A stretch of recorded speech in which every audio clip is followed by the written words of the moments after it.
understanding of your eyes would be enlightened. Because God is bringing bigger than your mind can conceive.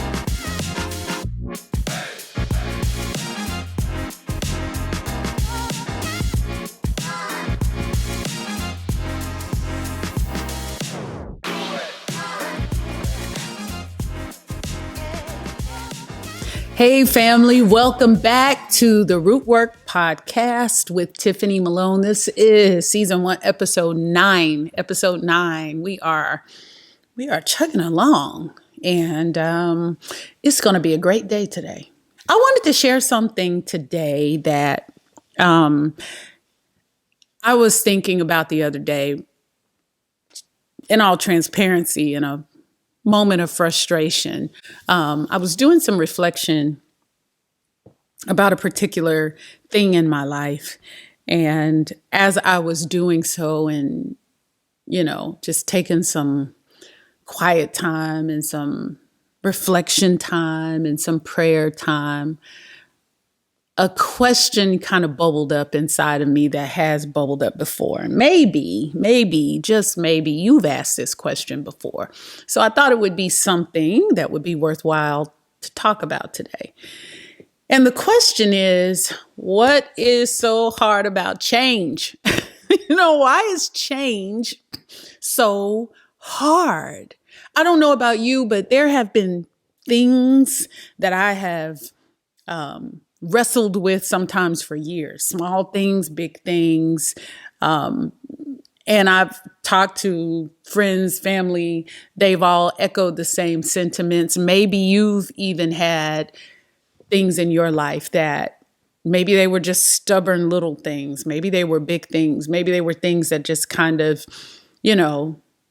lie dormant for a while until one day they just sneak up on you and remind you, oh, you haven't dealt with me, right?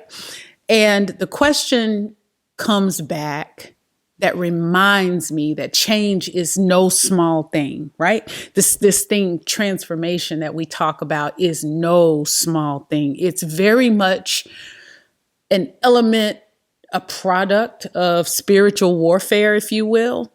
And so as I was thinking about this the other night, a quote from John Maxwell that I'd memorized a while back came to mind, and I was struck by the profundity of it, by the truth of it. He says, change happens only when people either learn enough that they want to change, when they hurt enough that they have to change, or when they receive enough that they're able to change.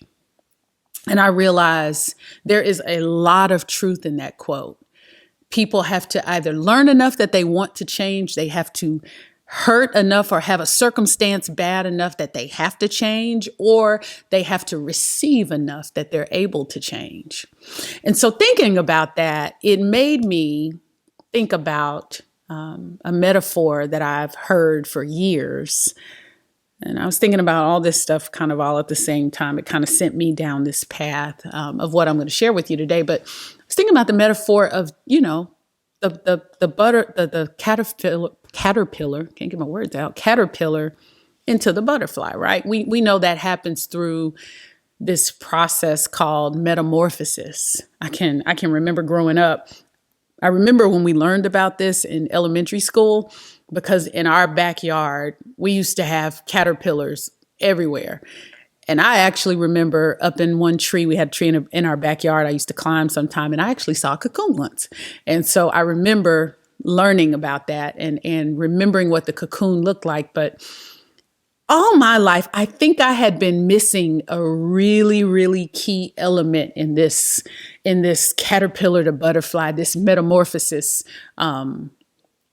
concept that after about a 5-minute Google search the other day, right, kind of came clear to me. And it has everything to do with change, why it's difficult for us, what's really happening. Well, in my mind, call me dumb. I know y'all knew this already, and it just went over my head. But I have always thought of metamorphosis just in the sense of change on its surface, right? Like, okay, the caterpillar goes in, the butterfly comes out, and I don't know if I ever really asked, like, what is actually happening inside the cocoon, right? Like, if you really stop and think about it, what is going on in there that something so totally different comes out on the other side? Well, I was Googling the other night, and what I learned, it just had a really huge impact on me. Y'all probably knew this already, so humor me, but apparently the caterpillar's digestive juices that exist in the body of the caterpillar, when the caterpillar goes and spins the cocoon, the juices on the inside come out and actually digest the caterpillar. Those enzymes and the molecular restructuring and all the scientific things that I'm really not qualified to talk about come together through the amazing mind of God's creation and how he does everything he does. And weeks later, the butterfly comes out. And what I think I had been missing all this time that really helped me understand this change thing is something that I think we miss when we're needing to make changes in our own life. And that's that the caterpillar is actually going in to die, right? I always thought caterpillar turns into the butterfly. No, the caterpillar is no more. It doesn't get any more, no more than dissolved in digestive juices, and those juices repurpose into a new creation. He literally dies. Y'all, that's part of the thing that's so hard about change. We like to think of change as the beginning state and the end state. But what we don't like to think of is that something has to be undone in order to be remade. A death of sorts, and undoing, a permanent change, if you will, happens in the middle that resembles something like a death. It's kind of like, I don't know, the gospel. It's a very similar thing that happens. And in our lives, we sometimes don't compute that's the demand change asks of us. It is the death of something. Well, the death of what? Well, this is another thing we don't do. We don't often fully understand why it was the way it needed to change. And let me say that better. We don't fully often understand why we exhibit the behavior we exhibited that we now are saying needs to change, right? That the thing that we wrestle with, that we look at and we say, this needs to change. We don't have a full grasp on all that goes into why we engage in this behavior, in this thought process, in this habit, whatever the thing is. We don't get to the root of that, right? And so if you don't really look at that, right? If you don't really gaze at it, if you don't stare at it, right? It's very much the very fitting metaphor that James uses when he says, if you are a hearer of the word and not a doer, it's like somebody who looks at himself in the mirror and forgets what he saw. If you don't really look at yourself in the mirror, right? If you don't really see, why do I need to even change this? What made me even go the path of this that needs to change in the first place? Why do I keep returning to this? What is in this for me? We don't like to do that. Because, really, what is the need to change after all? Except a moment where our way of going through life meets the truth. That is what happens when we recognize that there is a need to change, right? And James puts it beautifully in the picture of a mirror, because that's what truth really is. Because think about it. A mirror is a mirror is a mirror. It only shows you what is in front of it. You know, think of it, if I were going to an event, a really important event, and I bought a new dress, and I got my hair done, and I got my makeup done, and I got all dressed up, and I'm about to step out the door to go to the event, but I step in front of the mirror on the way out to look at myself, and the mirror tells me that I have red lipstick smeared across my top front teeth. The mirror is the truth, right? The mirror is undefeated. The truth is undefeated. The mirror is always telling you what is, right? It is simply reflecting you. So my current state, all dressed up, looking good, except a row full of front teeth that have red lipstick all over them, right? And the mirror, the truth, meet each other. And now I should recognize a need to change something, right? If I opt to accept what the truth, the mirror, has told me, I'll promptly go to the bathroom, get some, tissue, wipe my teeth, reconcile the picture that I have in my mind. Hopefully, by the time I make the adjustment of what the mirror has told me, that picture will match what the mirror is showing me. And then we will have alignment, right? But we don't always accept the truth, because sometimes when our manner of life, the picture we have in our mind of what we think the truth is, meets the truth, and the truth tells us, this is not what you think it is, right? You don't look the way you think you look. This is not what you think it is. This does not mean what you think it means, right? When we find out, because we've brushed up against the truth, we don't have to accept the truth, And we often don't accept the truth. We often reject the truth. See, what I've realized is the mirror is not only showing you what is, but it's also showing you what could be, isn't it? Because you know how we do in the mirror. Sometimes we'll stand in the mirror and we'll see what we look like, don't we? But if you've ever done what I've done before, sometimes you've put something on and you've stood in the mirror and you've turned to the side and you've sucked in and you've gotten in a certain pose, or you've looked and thought, if this, then this. If this wasn't here, then this. Or you've tried different ways with your hair to see what would be best. See, the mirror doesn't only show you what is, it also reveals your potential to change, right? Our question, our responsibility, our issue is, how do we respond to what the mirror reveals? Because what is the mirror really revealing?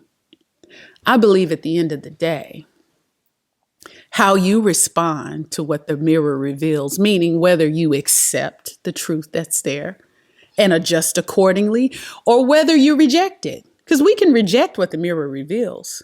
If you reject what the mirror reveals, what the mirror is really revealing is how much humility you have versus how much pride you have, right? That's really what the mirror is revealing to us. Because we reject the truth all the time, don't we? Right? The mirror says something to us that we don't like. So sometimes instead of receiving the truth, we just recast what the truth told us and reinterpret it some other way. Oh, that's not something on my teeth. That's something wrong with the mirror. The mirror has a red stain on it right where my smile goes. My teeth are not. needing to be wiped off. It's the mirror that needs to be wiped off, right? Or maybe we don't even want to look and see what the mirror has to say to us. And so we just walk right by it and pretend not to see what it's showing us. Maybe we want to make the mirror not be a mirror, so we hang a bunch of stuff on top of it so that when we go by it, it doesn't show us what it's supposed to show us. Those are all the things we do to reject the truth, right? Why do we do that? Because we want to be good. Something in us sometimes, pride, wants to make us good. See, we realize we need to change because we're engaged in something that's out of alignment with the truth. But when you dig deeper, we're engaged in something that's out of alignment with the truth because on some level it serves us. It pays us. And when we try to reconcile that we've engaged in something that serves us outside of the truth with the pride that sometimes exists in our heart that needs to be laid at the feet of Jesus, but hasn't just yet because we're still being sanctified, we don't like to see how ugly it is. We want to see ourselves as good. We don't want to see that we're still struggling in this bad relationship because we say we love Jesus, but we actually love what he doesn't love. We don't want to see that about ourselves. We don't want to see that we aren't taking our health seriously and honoring our bodies as the temple of God because we love something else more than we love stewarding and caring for what God has given us. And if we just really look at that for what it is, it convicts us. It shows us our undone state. But here's the thing.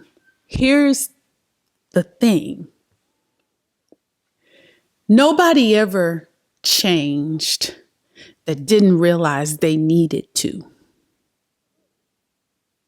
Remember the quote we talked about at the beginning? You learn enough that you want to, you heard enough that you have to, or you receive enough that you're able to.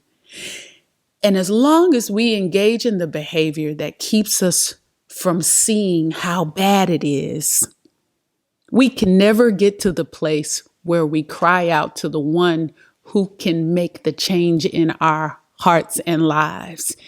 The gospel is the death, the burial, and the resurrection in order to usher in the Spirit of God, which is the power to transform us.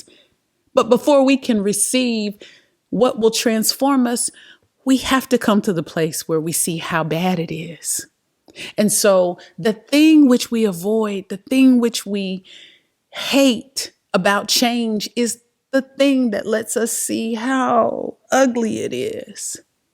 But I want to tell y'all, until we see how ugly it is, we don't get to enjoy the beauty of transformation. We have to realize we need a savior. And while I wish that happened one time, one and done, what my walk is telling me is that it actually happens again and again and again and again. We have to continually stay surrendered and humble over and over and over and over again. So if you've ever asked that question, if you've asked it in despair, if you've asked it in frustration, if you've asked it even in hopelessness, why is change so hard? I want to encourage you. I want to encourage you to have the courage to approach the mirror of truth squarely, flat-footed, and see what it shows you. See all the ugly that it shows you. See all the potential for change. Embrace it all with the knowledge that Christ came to address just that. That's why change is so hard, because we can't do it by ourselves. So I hope that as you do the work along the route, I hope that as you address the question of change, that you have the power. Well, I hope you have the courage to look into the mirror of truth and see what it's revealing. But more importantly, I hope you have the courage to come to the foot of the cross and to bring everything that it is revealed about your weakness and every shortcoming that you have and that I have and that we all have. And we bring it to the foot of the cross, to the foot of the only one who can do anything about it, fully trusting him to give us the true power to transform. And that's it. That's the work for this week. I told y'all it was going to be a great day. Y'all make sure it is. Till next time, we'll see you.